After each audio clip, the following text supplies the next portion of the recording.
Olá pessoal, bem-vindos à nossa quinta aula do curso. Estou usando Prime Faces por enquanto, né? Com JCF, mas por fim a gente vai usar Hibernate, Spring e alguns outros recursos a mais do Java. Então a gente está desenvolvendo um projetinho para uma escola de música, tá? A ideia do projeto em si acho que é o de menos, é importante realmente a gente aprender vários recursos da linguagem Java aí, tá ok?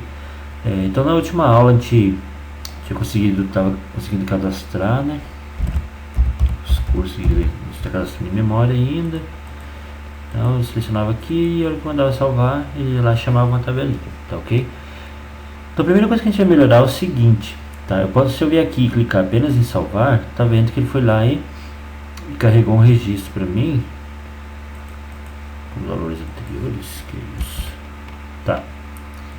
Aqui na verdade, vocês lembram da última aula, a gente colocou o nosso curso como o escopo dele, né, do curso BIM como CESSIO. Então, como eu estou na mesma seção aqui, ele está mantendo os valores para mim. Então, eu não limpei os valores, na verdade. Isso. Tá, então, se eu clicar em salvar, ele criou um registro praticamente vazio. Ele criou apenas 1.0, que é o valor padrão lá da duração do curso já, ok? Então, a primeira coisa que a gente vai fazer nessa aula é ver essa parte de validação, tá? Então, como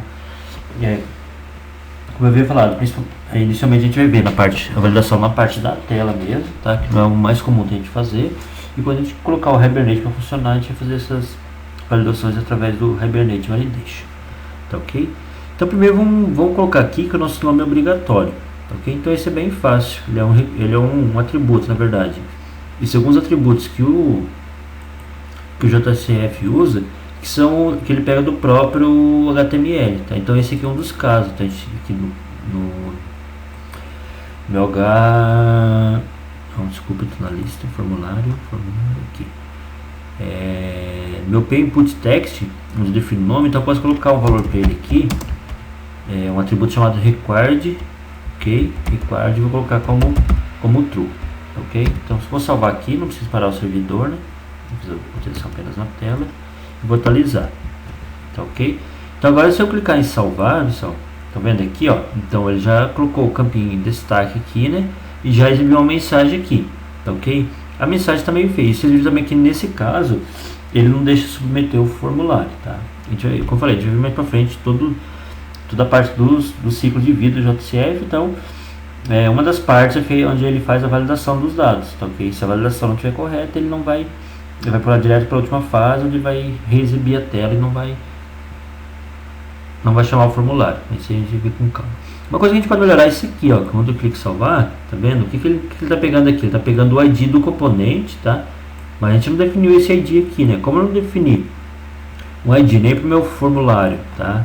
Meu form aqui, nem para o meu campo, tá? Então ele está dando aquela mensagem. Então vamos supor que eu viesse no meu form aqui, definisse ID igual form traço cursos, vamos supor, tá? Então vou salvar aqui, vou atualizar minha página, vou tentar salvar novamente, tá? Então tá vendo o form cursos aqui, ó? Então que na verdade está pegando o ID do formulário aquela hora e o ID do componente. Como a gente não definiu nenhum ID para eles vão lá e criam ele gera algum ID dinâmico, tá ok? Então a mesma coisa se eu ver aqui no input text, definir o ID igual input traço nome. Ok, vou dar um F5 aqui, vou tentar salvar novamente. Então já mudou novamente, form curso, input nome. Mas a nossa intenção não é essa, né? Então aqui é bem fácil também, pessoal. Então ele vai ter um atributo aqui. A gente vai até tirar a princípio esse ID aqui, interessante. Vou deixar do formulário lá em cima. Esse aqui eu vou tirar, tá? Então a gente tem o atributo required. Vou colocar um embaixo do outro a princípio, ou o que couber na tela aqui para vocês poderem acompanhar. Então, ó, a gente tem um atributo chamado required message. Então a mensagem é ser exibida quando o campo é obrigatório. Então vou colocar, por exemplo, você deve informar ou preencher, se deixar melhor aí, o nome do usuário. Beleza? Vou jogar para baixo aqui. Vou deixar ali de cima. Beleza? Então a gente tem o atributo required, para dizer se é obrigatório ou não, e a mensagem vai ser exibida caso ele não seja preenchido. Tá? Então vou novamente atualizar minha página e salvar. e a gente já recebeu essa mensagem aqui. Você deve informar o nome do usuário. A gente observar essa mensagem, ela tem uma formatação um pouquinho diferente daquela que a gente tinha visto antes, né? Uma mensagem de sucesso, por exemplo, a outra vem com um íconezinho azul aqui, e assim com um íconezinho verde, desculpa, tudo autônomo, né? Um ícone vermelho identificando que algum erro, alguma coisa aconteceu. Tá ok? Beleza, o que mais a gente poderia colocar aqui? De validação, deixa eu dar uma de cabeça, como eu falei, geralmente eu não uso por aqui, né? Então vamos ver o que a gente poderia colocar. Validator, mas não seria o caso aqui, tá? Então aqui, se a gente quiser, tem uma outra maneira de colocar mais algumas validações, pessoal, que é através do core do JCF, tá? Então eu vou fechar minha tag, vou abrir e fechar em um lugar diferente, tá, ok? Então abri o meu input text, estava fechando direto aqui, eu deixei apenas abrindo aqui e fechando aqui. E aqui dentro eu posso colocar um F, dois pontos, validate length, por exemplo, tá? Então vou validar um tamanho, ok? Então provavelmente vai ter um atributo min, ou no caso no mínimo aqui, né? Um atributo máximo. Então vamos por meu nome tem no mínimo 3 caracteres, poderia colocar o máximo 20, sei lá, tá? Então é uma validação que a gente coloca, tá, ok? Então se eu vir aqui, né, então F5 novamente, tá? Então se eu mandar salvar, vai continuar a princípio com a mensagem de campo vazio, tá? E se eu colocar apenas RE, tamanho 2, por exemplo, eu vou clicar em salvar, tá? Novamente ele pegou a mensagem lá, né? Erro de validação, o comprimento é menor do que o mínimo permitido de 3, tá? Novamente muito fácil a gente mudar essa mensagem, tá? Da mesma maneira que eu tenho um required message, né? Uma mensagem para campo obrigatório, eu tenho uma mensagem também se alguma validação falhar, tá? Desculpa, validator message, mensagem de validação, tá? Então vamos dizer assim, o nome do curso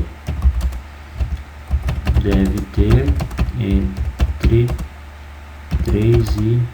vamos colocar 10 aqui para ficar mais fácil, não precisar digitar 21 caracteres na tela.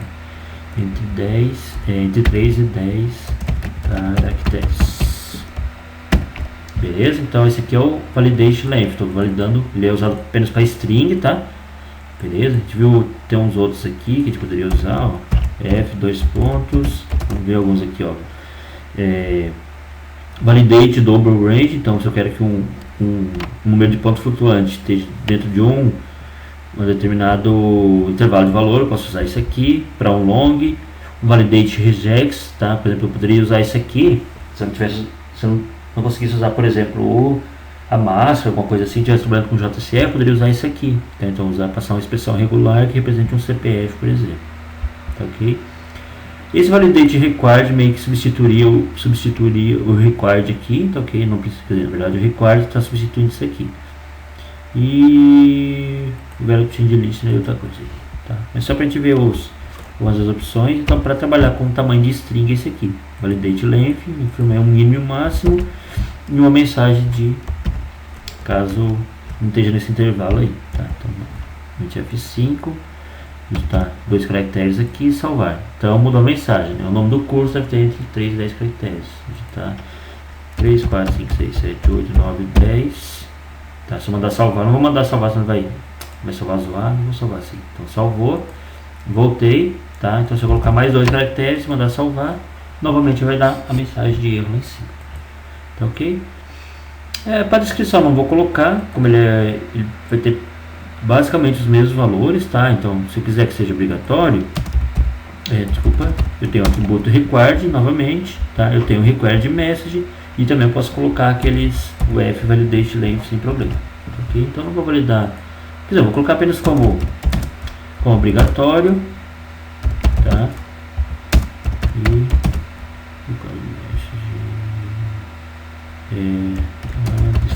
Preencha a descrição.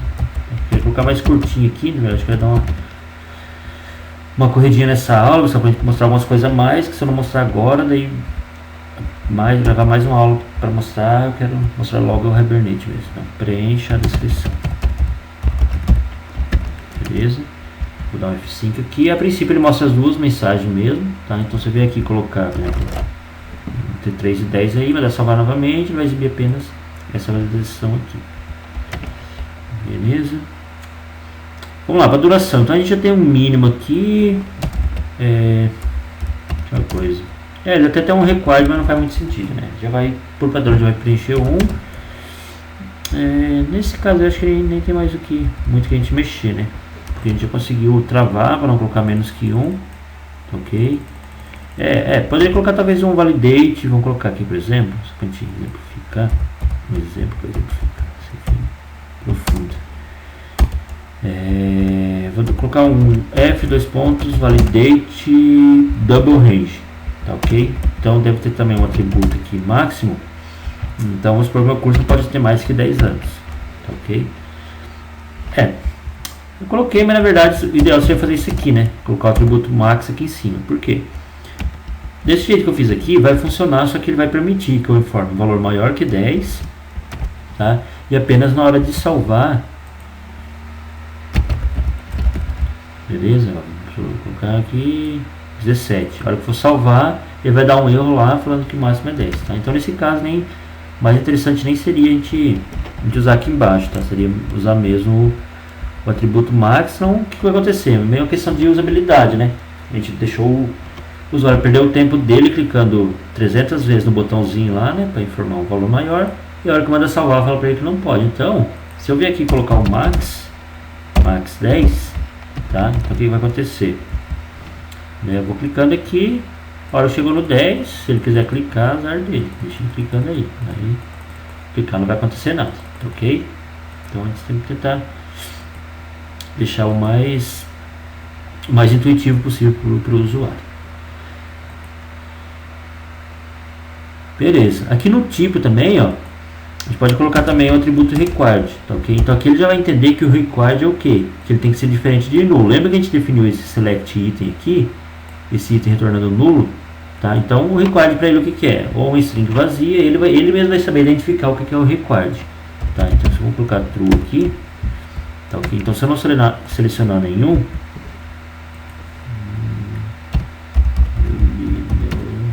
descrição, beleza, eu vou mandar salvar, beleza? Então mesma forma, ele já reconheceu que o valor que eu selecionei foi o nulo, tá ok? Então ele deu erro de validação. A mesma coisa aqui, né? A gente pode vir e dar um required message, tá ok?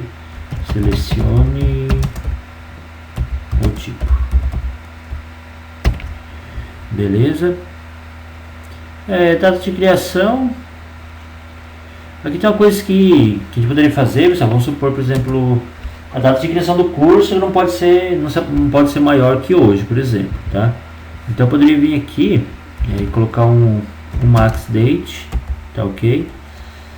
E criar, vou criar rapidamente aqui. Tá vendo que eu vou gravar mais uma aula antes do Hibernate. Vocês vão ficar bravos comigo, mas acontece, tá? Então vamos supor, eu poderia vir aqui e colocar na mão, ele vai funcionar. Cadê? Aqui, né? Max date, poderia colocar hoje é 29, então 29 de 8 de 2014, tá? Tem que rodar de novo aqui. Parei ou não? Parei. Tá rodando, não sei se por eu ter mexido lá no... funcionou. Então aqui, pessoal, coloquei na mão, tá? Uma data fixa, então a data máxima que vai permitir selecionar o 29. Mas isso aí não é legal, né? Chegou amanhã, que é dia 30, já vai estar bagunçado. Então, uma maneira bem simples de a gente fazer isso, vamos criar um método aqui, um public string, tá? Estou aqui no meu curso bin, tá? Chama get data atual, vamos supor, ou seja, get data atual. Beleza? Aqui eu vou fazer um código mais resumido, tá? Então vou dar um return, criar um formatador de data, então através do simple date format. Então aqui se eu começar a digitar as iniciais, né, no Eclipse, ó, já vai, as iniciais já vai identificar o que eu quero, né? S maiúsculo, D maiúsculo e F maiúsculo. E bom também que ele já faz o import para mim. Simple date format. Vou passar um formato de data aqui, de dia, mês, ano, tá? Então criei meu formatador. Agora vou chamar o método que ele possui para formatar, que é o ponto format. Desculpa, faltou new aqui. Pelo novo, new simple date format, ponto. Então chama o método format, que o que acontece? Existem vários deles, mas o que a gente interessa aqui. Ele espera uma data e retorna uma string. Tá? Então vou chamar isso aqui. Tá? Que data que eu vou passar? A data atual. Então deixa eu quebrar aqui. Pra vocês poderem enxergar. Ele tá aqui também. Tá? Então eu vou dar o new date e pegar a data atual. Cuidado para pegar o java.útil. Beleza? Isso aqui já é o suficiente. Então ele pega essa data formato no formato, pega o date aqui, no objeto date, e retorna um string para mim. Tá, ok? E lá na minha tela, como que eu vou acessar esse campo aqui? Eu preciso vir aqui em cima e criar um string data atual? Não preciso, tá? Não é assim que o JCF trabalha. Então o que ele vai fazer? Eu vou mostrar para vocês primeiro aqui, ó, vai ser dessa forma, ó, max date. Então eu vou chamar meu bin, tá, ok? Meu curso bin, pegar aqui em cima, Ctrl C, eu ver. E o que eu vou chamar do curso bin? O data atual, tá? O que significa o data atual quando eu chamar? Então ele vai tentar procurar por um get data atual, tá? Como que ele identifica? Ele arranca o get aqui da frente e pega a primeira letra e joga para minúsculo. Então isso aqui ficou exatamente igual ao que eu estou chamando. Então é dessa forma que ele vai procurar, ok? Então eu não preciso necessariamente ter um campo lá chamado data atual, tá? Para ele o que importa é isso aqui. E ele vai identificar também que esse aqui é um atributo read only, tá? Então quando ele vai procurar apenas por um get data atual, quando eu exibir minha página, ao que eu vou submeter o formulário, ele não vai procurar por um set data atual, ok? Ele não vai reclamar, não existe um set data atual, tá? Ele já sabe que esse aqui é apenas para leitura de dados mesmo, quando eu for exibir minha tela, beleza? Como a gente parou o servidor aí, aqui também, pessoal, tem um request scope aqui que eu não estou usando, tá? Então um recurso para não ficar com esses amarelinhos aqui em cima, amarelinho aqui do lado, tá? Acho que é meio frescura, mas eu não gosto de ver esse amarelo aqui, amarelo em cima, tá? Então vou dar um atalho Ctrl Shift O, tá? O que ele faz? Ele organiza os imports do código para mim. Então que os imports não tiverem sido usados, ele vai apagar, tá? Então a classe fica mais limpinha aí, tá? Beleza? Então vamos rodar novamente. Beleza? Vou vir aqui na minha página, rodar direto por aqui. Vamos no server.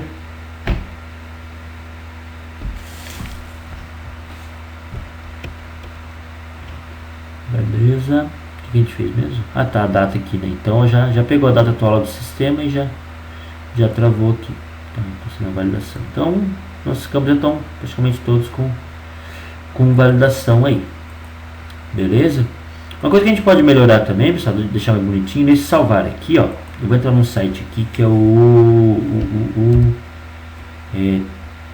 Theme Ruler. É isso mesmo.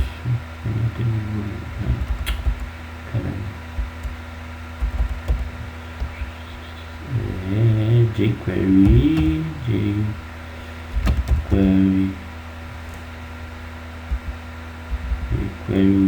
temas. É Theme Ruler mesmo. Estou escrevendo errado, acho.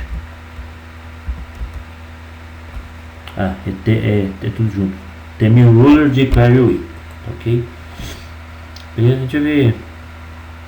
Aqui embaixo, pessoal, ele tem esses íconezinhos aqui, tá? Então eu consigo usar esses aqui dentro do Primeface, tá? Então vou procurar um que é um disquete aqui. Onde é que tá? Disquete. Então achar agora.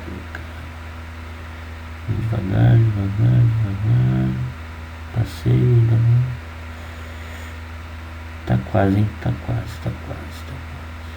Caramba.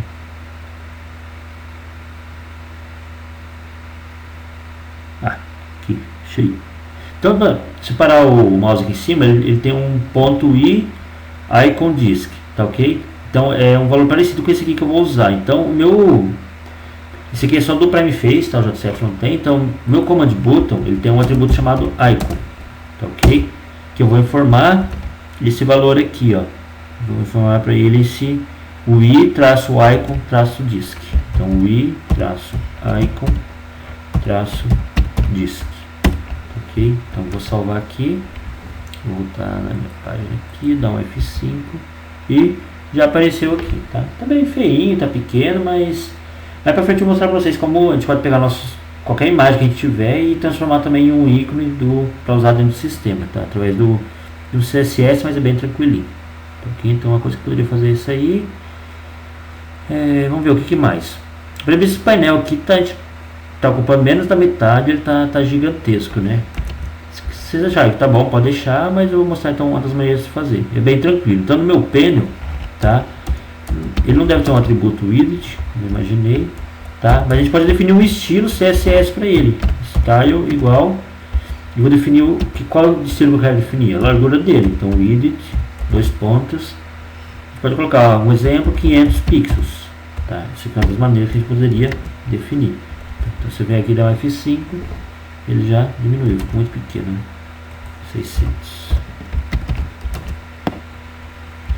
Beleza? Então acho que ficou um tamanho de acordo. E uma outra opção que ele aceita também é uma porcentagem, por exemplo. Eu quero que a largura dele ocupe 60% da minha tela. Então 60%. Posso usar dessa maneira aqui também, sem problema. Na verdade é até mais recomendado, tá?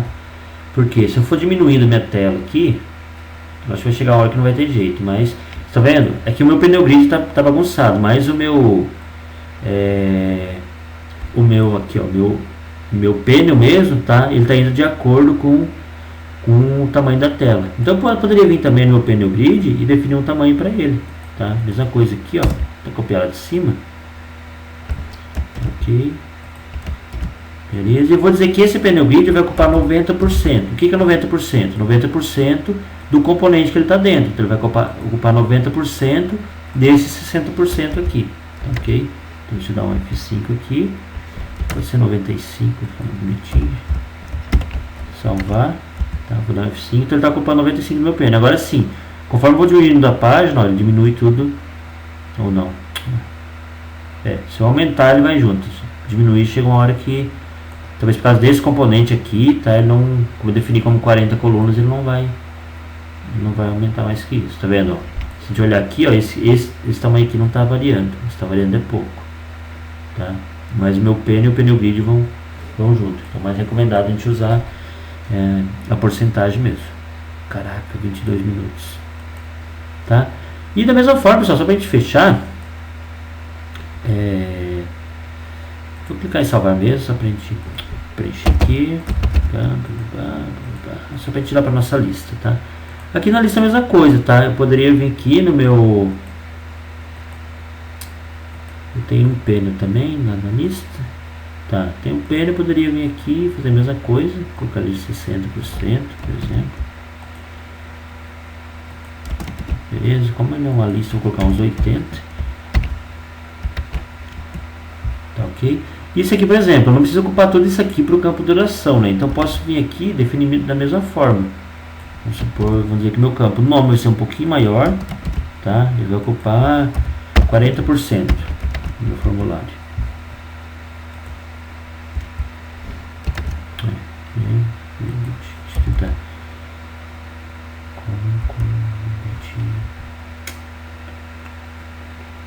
300 pixels.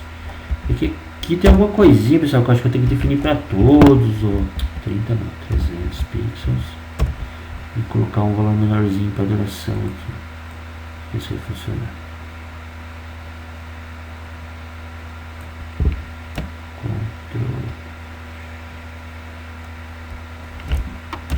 Ctrl C, duração, Ctrl V.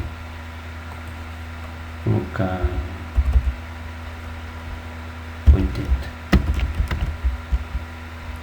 Tá. Eu fiz. O louco, nome ficou minúsculo.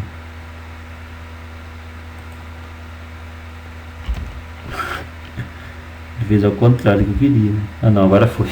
Acho que eu tava com cache mesmo. Não. Então aqui, pessoal, a gente viu agora o nome ficou maior e a duração ficou menorzinha aqui, tá? A data de criação não tá aparecendo porque desculpa, a gente não informou nenhuma lá. Tá ok? Podia até fazer mais algumas coisinhas, né? Criar um link aqui novo, cadastrar um novo curso, por exemplo, tá? Mas quando a gente for trabalhar com o Hibernate, a gente vai estar fazendo isso aí, tá, ok? A gente vai realmente criar um novo curso, a hora que salvar para cá, aqui na tela de cadastro, posso dar atualizar aqui.